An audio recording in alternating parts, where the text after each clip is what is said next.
मैं उस वक्त हॉल की बालकनी में थी। यह बालकनी बहुत कम ही उपयोग में आती थी, इसीलिए इधर किसी का आना जाना नहीं होता था। काफ़ी कुछ सामान जो रद्दी में जाने को होती, मैं अक्सर उन सभी सामानों को बालकनी में रखती थी।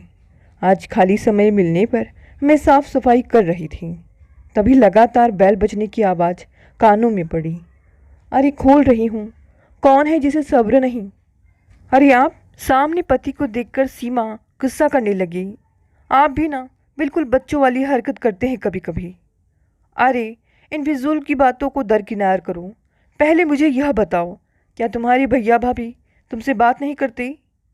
क्यों, क्या हुआ? महेश घर के अंदर घुसते हुए सीमा से बोली। मैडम, आपके भाई साहब ने बानी के कन्यादान की तैयारी कर ली है। क्या? उन्होंने उसकी शादी का कार्ड भेजा है? क्या कह रहे हैं आप? बिना कुछ बताए उन्होंने कार्ड भिजवा दिया? चौंकती हुई सीमा बोली। क्या बानी की शादी तय हो गई है? जी मैडम, निमंत्रण कार्ड तो यही कह रहा है। सीमा ने तेजी से कार्ड खोलकर पढ़ा और उसे खिड़की पर एक किनारे रख दिया। फिर बुदबुदाई। भाई साहब कभी नहीं बदलेंगे। उसके चेहरे पर उदासी और खिन्नता का भाव था। क्या हुआ? तुम बानी की प्रस्तावित शादी की खबर सुनकर खुश नहीं हुई? आप तो बस। तभी बहू शिवानी चाय लेकर ड्राइंग रूम में आ गई। पापा जी, किसकी शादी का कार्ड है? अरे बेटा, खुशखबरी है, अपनी बानी की शादी का कार्ड है। शिवानी खुश होकर बोली। वाह, मज़ा आ गया। शिवानी के जाने के बाद सीमा बोली। क्या भाई साहब एक बार भी फ़ोन नहीं कर सकते थे? तो क्या हुआ? लो, मैं अपनी ओर से भाई साहब को फ़ोन करके बधाई दे देता हूँ। मन ही मन अपमानित महसूस करती हुई सीमा वहाँ से उठकर दूसरे कमरे में चली गई। साली साहब, बहुत बहुत बधाई, आपका भेजा हुआ कार्ड मिल गया। बानी की तरह उसकी शादी का कार्ड भी बहुत सुंदर है। मेरे लायक कोई सेवा हो तो निसंकोच कहिएगा। लड़के के बारे में आपने अच्छी तरह से जानकारी तो कर ली ही होगी। हाँ हाँ, क्यों नहीं, महाराज जी ने सब पक्का कर दिया है। एक बात बताइए, आपने बानी से पूछा कि नहीं?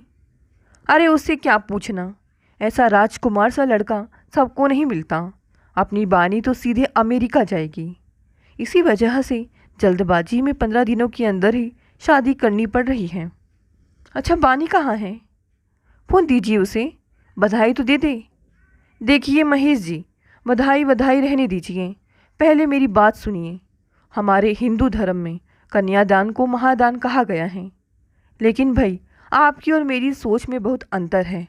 आप तो पहले अंकिता से नौकरी करवाएंगे, फिर उसके लिए लड़का खोजेंगे, या फिर उसकी पसंद के लड़के से उसकी शादी कर देंगे। परंतु मैं तो जल्द से जल्द बेटी का कन्यादान करके बोझ को सिर से उतारना चाहता हूँ। मेरी तो रातों की नींद उड़ गई थी। अब तो उसकी डोली विदा करने के बाद ही चैन की नींद सोऊंगा। अच्छा ठीक है, अब मैं फ़ोन रखता हूँ। शिवानी, तुम्हारे आदरणीय मम्मी जी कहाँ गई? अपने भाई साहब या भाभी से उन्होंने बात भी नहीं की? क्या हुआ? तबीयत तो ठीक है? सीमा को आता देख महेश बोले। आइए श्रीमती जी, चाय आपके इंतज़ार में उदास होकर ठंडी हुई जा रही है। सीमा का मुंह तो उतरा हुआ था, पर शादी की खबर से उत्साहित बहू शिवानी बोली। मुझे तो बहुत सारी खरीदारी करनी है, आखिर मेरी प्यारी ननद की शादी जो है। हाँ हाँ, कर लेना, जो चाहे वह खरीद लेना, महेश बोले। बेटा विवेक मौका देखते ही बोला। पापा, आपका इस बार कोई भी बहाना नहीं चलेगा, आपको नया सूट बनवाना ही पड़ेगा। न यार, मुझे कौन दिखेगा, सीमा की ओर निगाहें करके महेश बोले। भीड़ में सबकी निगाहें लड़की की सुंदर सी बुआ और भाभी पर होगी। और हाँ, अंकिता कहाँ है? वह तो शादी की खबर सुनते ही कितना हंगामा करेगी। सीमा चिंता मगन होकर बोली। वह कॉलेज गई है, उसका आज कोई लेक्चर था। सीमा सोचने लगी कि बड़े भाई साहब क्या कभी नहीं बदलेंगे? वे हमेशा अपनी तानाशाही ही चलाते रहेंगे। वे रूढ़िवादिता और जातिवाद के चंगुल से अपने को कभी भी बाहर नहीं निकाल पाएंगे। फिर वह मन ही मन शादी में होने वाले खर्च का हिसाब किताब लगाने लगी। तभी अंकिता कॉलेज से लौट कर आ गई। जैसे ही उसने बानी की शादी का कार्ड देखा, उसका चेहरा एकदम बदरंग हो उठा। उसके मुंह से एक बार ही निकल पड़ा, बानी की शादी? फिर वह एकदम से चुप हो गई।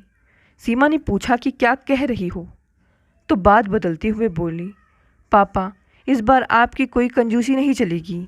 मेरा और भाभी का लहंगा बनेगा, और सुन लीजिए डियर मॉम के लिए भी इस बार महंगी वाली खूबसूरत साड़ी खरीदेंगे। हर बार जाने क्या उटपटांग पुरानी सी साड़ी पहनकर खड़ी हो जाती हैं। अंकिता तुम बहुत बकबक करती हो, पैसे पेड़ पर लगते हैं ना कि हिला दिया और बरस पड़े। सीमा अपनी खींच निकालती हुए बोली, बानी को कुछ उपहार देने के लिए भी तो सोचना है। श्रीमती जी आप इतनी चिंतित क्यों हैं? मेरी सुनता कौन है? आपको तो अपनी अंकिता की कोई फिक्र ही नहीं है। जब वह शादी के लिए तैयार होगी तभी तो उसके लिए लड़का देखेंगी। इस साल 24 की हो जाएगी। मेरी तो रातों की नींद उड़ जाती है। तुम अपने भाई साहब की असली शागिर्द हो, उनकी भी नींद उड़ी ही रहती है।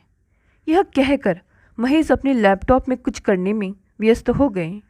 सीमा इस बीच बानी के बचपन में खो गई। उसने बानी को पाल पोस कर बड़ा किया है।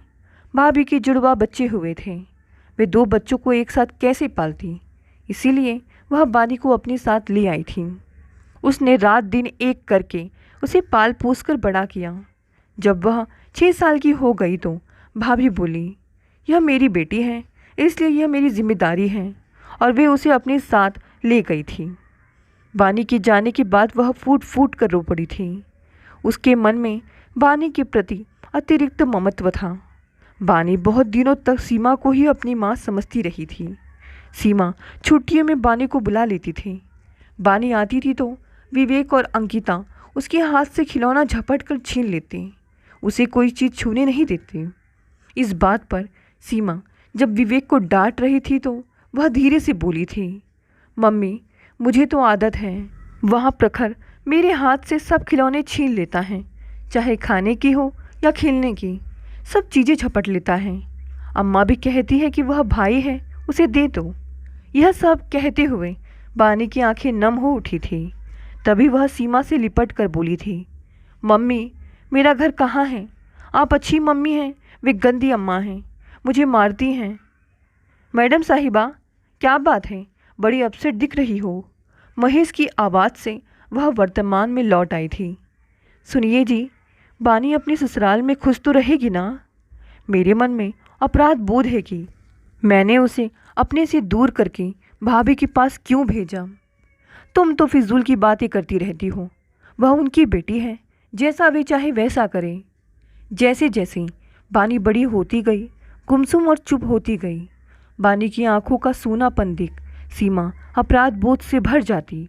वह सोचती कि यदि वह उसे अपने पास रख सकती तो शायद बानी खुश रहती। भाभी के कड़क और दकियानूसी स्वभाव के कारण बानी सबसे दूर अकेली खड़ी दिखाई पड़ती। हंसने चहचहाने की उम्र में भी उसके चेहरे पर गंभीरता का आवरण होता था। विवेक और अंकिता धीरे धीरे बड़े होते गए और भाई साहब व भाभी ने अपने बच्चों को सीमा के यहाँ भेजने पर प्रतिबंध लगा दिया था। विवेक की शादी में बानी को बहुत दिनों बाद देखा था सीमा ने। बानी के लिए फैशनेबल कपड़े पहनना मना था, उसे केवल सलवार कुर्ता पहनने की इजाज़त थी। दुपट्टा हर समय पहनना जरूरी था। भाभी की हर समय की डांट फटकार से बानी को अकेले में आंसू बहाते हुए देख वह भी रो पड़ी थी। उसके आंसू देख भाभी गर्म होकर बोली थी, अपने टेसुए किसी और को दिखाना, अपनी चाल चलन ठीक रखो। लड़कियों का जोर जोर से हंसना अच्छा नहीं लगता। इतनी जोर की ठहाके क्यों लगाती हो? चलकर नाश्ता लगाओ। यदि वह विवेक से मजाक करती तो भाभी जोर से डांट कर कहती, लड़कों के बीच घुसी रहती हो, चलो ढोलक बजाओ और औरतों के साथ बैठो। ऐसी बातें सुनकर सबका मन खराब हो गया था। भैया भाभी के चले जाने के बाद सबने चैन की सांस ली थी। सब अपनी अपनी दुनिया में व्यस्त हो गए थे। प्यारी सी बहू शिवानी के आने के बाद घर में रौनक आ गई थी। 8 महीने बीते थे कि एक दिन सीमा के मोबाइल पर भाभी का फ़ोन आया। जी, बानी रिसर्च करना चाहती है, इसीलिए हम लोग आप पर विश्वास करके उसे लखनऊ भेज रहे हैं। वह लड़कियों वाले हॉस्टल में रहेगी। आप लोगों के विश्वास पर ही उसे आगे पढ़ने के लिए भेज रहे हैं। मेरा तो बहुत जी घबरा रहा है। समय बहुत ख़राब है। आजकल लड़कियों के कदम बहकते देर नहीं लगती है। भाभी, घबराने की कोई बात नहीं है, बानी बहुत समझदार है। आप ठीक समझो तो बानी को मेरे घर पर ही रहने दो, मुझे अच्छा ही लगेगा। शिवानी और अंकिता के साथ उसको खूब अच्छा लगेगा। भाई साहब और भाभी बानी को लेकर आए। 3 दिन रहकर हॉस्टल में उसकी सब व्यवस्था करवाई गई। चुपचाप सहमी और गंभीर बानी को देखकर मन में प्रश्न चिन्ह उठा। समझ में नहीं आया कि क्या बात है।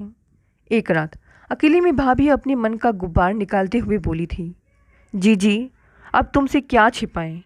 बानी के पीछे एक बदमाश लड़का पड़ा हुआ है, इसलिए इसको वहाँ से दूर भेजना आवश्यक हो गया था। हम लोगों ने बहुत हाथ पैर मारे, लेकिन कहीं भी रिश्ता तय नहीं हो पाया, इसीलिए मजबूरी में यहाँ एडमिशन करवाना पड़ रहा है। इसकी सुंदरता इसकी दुश्मन बन बैठी है। सच ही बानी को कुदरत ने बड़े मन से गढ़ा था। दूध सा गोरा, सफ़ेद संगमरमर सा रंग, बड़ी बड़ी आँखें, लंबे व काले घुंघराले बाल, बिना मेकअप के भी वह परी सी दिखती थी। वे आगे बोली थी, जीजा जी तो उसी कॉलेज में प्रोफेसर हैं, वे बानी पर निगाह रखेंगे। हम इसके लिए लड़का ढूंढ रहे हैं, जैसे ही कहीं बात बनी तुरंत शादी कर देंगे। भाभी अपने दिल का बोझ हल्का करके भाई साहब के साथ अपने घर चली गई थी। बानी हॉस्टल में रह रही थी। उसकी रूम पार्टनर नैना थी, जिससे उसकी दोस्ती हो गई थी। उसका भाई अभिषेक उसी कॉलेज में लेक्चरर था। नैना के साथ ही बानी उसके भाई से मिली। अभिषेक पहली नज़र में ही बानी की सुंदरता पर मर मिटा। शायद मन ही मन बानी को भी वह अच्छा लगा था। अभिषेक गुजराती था। वह सुलझा और समझदार युवक था। वह महेश से कॉलेज में कई बार मिल चुका था। महेश उसे पसंद भी करते थे। भाई साहब और भाभी के लिए उसका गुजराती होना सबसे बड़ा दुर्गुण था। बानी छोटे शहर और भाभी के अनावश्यक प्रतिबंधों से आज़ाद होने के बाद हॉस्टल के रंग बिरंगे माहौल में जल्द ही रम गई। उसके तो पर ही निकल पड़े। पहले तो हर शनिवार की शाम को आती रही, फिर धीरे धीरे उसने आना बंद कर दिया। अंकिता और शिवानी जब भी उससे मिलने गए वह उन्हें मिली नहीं। फ़ोन पर कभी कभी बात हो जाती थी। अब उसके सूर बदल चुके थे। अब वह हॉलीवुड फिल्में, पिकनिक, पिज़्ज़ा, बर्गर और पार्टी की बात करने लगी थी। उसको घर आए बहुत दिन हो गए थे, इसीलिए एक दिन सीमा ने खुद फ़ोन करके उससे आने को कहा। वह आई। जींस टॉप में बहुत स्मार्ट लग रही थी। महेश उसे देखकर बड़ी खुश हुए। बानी, तुम हॉस्टल में रहकर बिल्कुल बदल गई हो। फूफा जी, मेरी रूममेट नैना कहती हैं, जैसा देश वैसा भेष। समय के साथ कदम मिलाकर चलो, तभी आगे बढ़ पाओगी। मैं सलवार सूट पहनती थी तो पूरे डिपार्टमेंट में मेरा नाम बहन जी पड़ गया था। सेमिनार में जाती तो क्लास के लड़के लड़कियां खी खी कर कर हंसते। मैंने अपने पुराने चोले को उतार फेंका। इसमें नैना ने मेरी बहुत मदद की। फिर वह हॉस्टल चली गई। एक शाम कॉलेज से आने के बाद महेश बोले, सीमा, तुम बानी को बुलाकर एक दिन बात करो। आज स्टाफ रूम में अभिषेक के साथ बानी का नाम जोड़कर लोग खुसुर फुसुर कर रहे थे। ये दोनों यहाँ वहाँ अक्सर साथ में दिखाई भी पड़ जाते हैं। सीमा परेशान हो उठी थी। उसके मुंह से निकल पड़ा, भाई साहब और भाभी तो ये सब बातें सुनकर आप ही से बाहर हो जाएंगे। उन्होंने तो हम ही लोगों की जिम्मेदारी पर उसे यहाँ छोड़ा था। हाँ, मैं भी यह सब देख सुनकर परेशान हूँ। बानी के तो रंग ढंग ही बदल गए हैं। हाँ, वह मन ही मन सोचती रह गई कि एक शाम बानी अपनी दोस्त नैना के साथ उसकी स्कूटी पर आ गई। सबकी प्रश्नवाचक निगाहों का जवाब देकर बोली, बुआ, ये नैना है, इसे हिंदी नहीं आती, इसीलिए यह मुझसे हिंदी सीख रही है और यह मुझे फ्रेंच सिखा रही है। हम लोग लाइब्रेरी में पढ़ते पढ़ते बोर हो गए थे तो नैना बोली कि चलो अपनी फैमिली से मिलवाऊँ। बस मैं इसे लेकर यहाँ आ गई। अच्छा किया जो तुम आ गई, मुझे तुमसे कुछ बात करनी है। तुम्हारी यह दोस्त हम लोगों का खाना पसंद करे तो खाना खा कर जाना। नैना खाने की बात सुनकर खिल उठी। मुझे इंडियन खाना बहुत पसंद है। मेरी माँ भी इंडियन खाना कभी कभी बनाती है। मेरे पापा तो इंडिया में रहते हुए पूरे इंडियन बन गए हैं। बानी, इधर मेरे साथ अंदर आना, तुमसे कुछ बात करनी है, सीमा ने कहा। बुआ, क्या बात है? बड़ी गंभीर दिख रही हैं आप। कोई ख़ास बात है क्या? साफ साफ शब्दों में कहूँ तो तेरा और अभिषेक का कोई चक्कर चल रहा है क्या? उसके चेहरे का उड़ा हुआ रंग देख समझ में आ गया था कि बात सच है। वह अपने को संभाल कर बोली, बुआ ऐसा कुछ नहीं है जैसा आप सोच रही हैं। उसे एक आध बार हाय हेलो नैना की वजह से ही हुई है, बस। इतना कहकर वह तेजी से नैना के पास जाकर बैठ गई। खाने की मेज पर बानी का तमतमाया चेहरा देख पहले तो सब शांत रहे, फिर थोड़ी ही देर में शुरू हो गया बातों का सिलसिला। फिल्म, फैशन, फेसबुक, यूट्यूब की गॉसिप पर कह कहे। नैना हिंदी अच्छी तरह से नहीं समझ पा रही थी, इसलिए वह खाने का स्वाद लेने लगी हुई थी।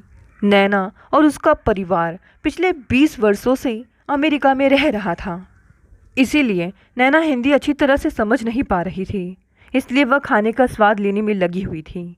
मिर्च के कारण उसकी आंख, नाक और कान सब लाल हो रहे थे, चेहरा सुर्ख हो रहा था। खाना खाने के बाद आंखों के आंसू पोंछते हुए वह बोली, वेरी टेस्टी, यमी फूड। उसकी बात सुनते ही सब जोर से हंस पड़े थे।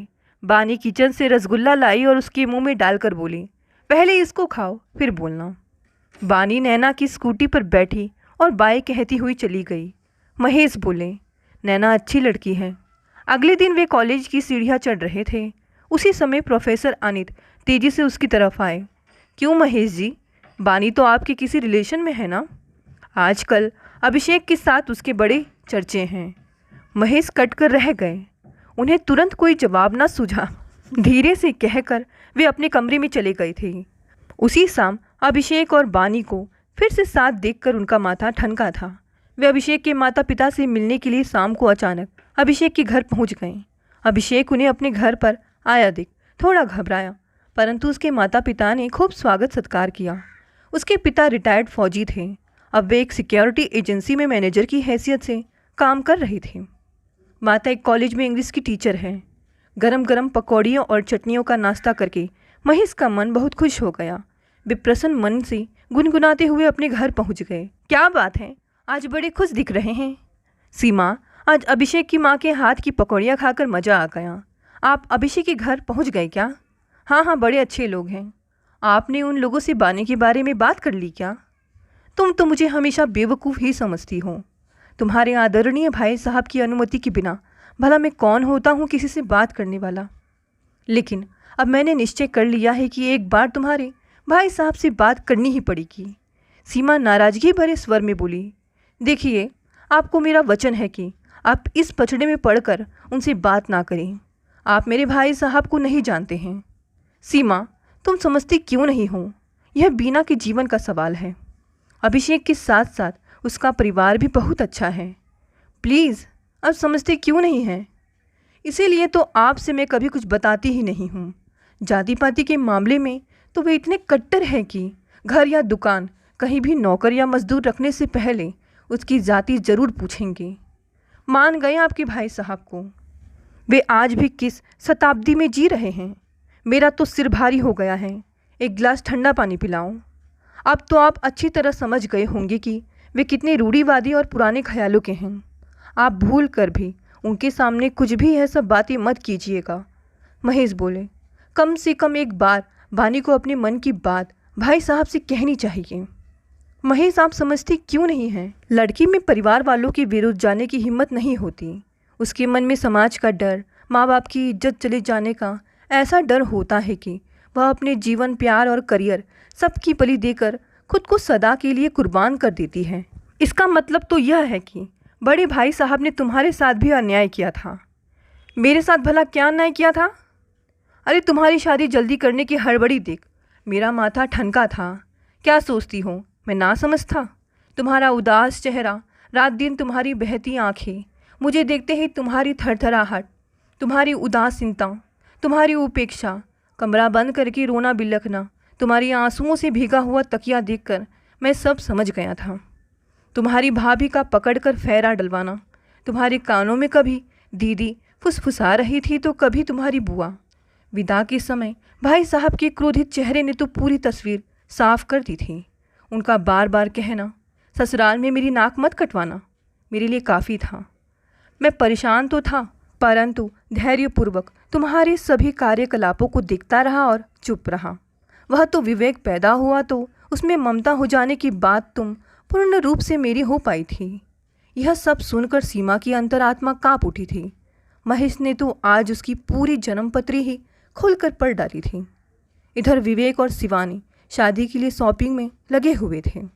अंकिता भी अपने लिए लहंगा ले आई थी, परंतु अभी तक बानी से किसी की बात नहीं हो पाई थी। इसीलिए सीमा का मन उछता उछता सा था। एक दिन कॉलेज से आने के बाद महेश बोले। अभिषेक बहुत उदास था। उसने बताया कि बानी के मम्मी पापा आए थे और उसको अपने साथ ले गए। उसके बाद से उसका फ़ोन बंद है। सर, एक बार उससे बात करवा दीजिए। उदास मन से ही सही, बानी को देने के लिए सीमा अच्छा सा सेट ले आई थी। शादी में 4-5 दिन ही बाकी थे कि सीमा का फ़ोन अचानक बज उठा। उधर भाई साहब थे।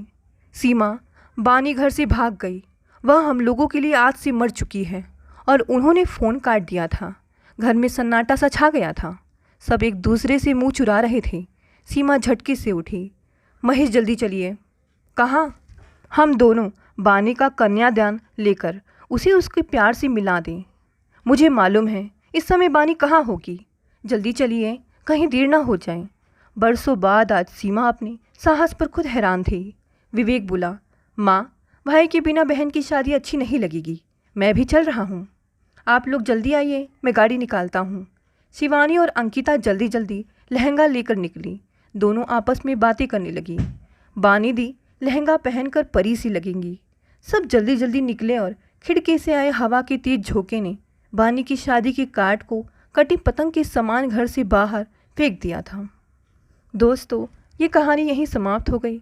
कहानी पसंद आई तो इसे लाइक, शेयर और कमेंट करें। नए हैं तो इस चैनल को भी सब्सक्राइब कर लें। धन्यवाद दोस्तों, मिलते हैं अगली नई कहानी से।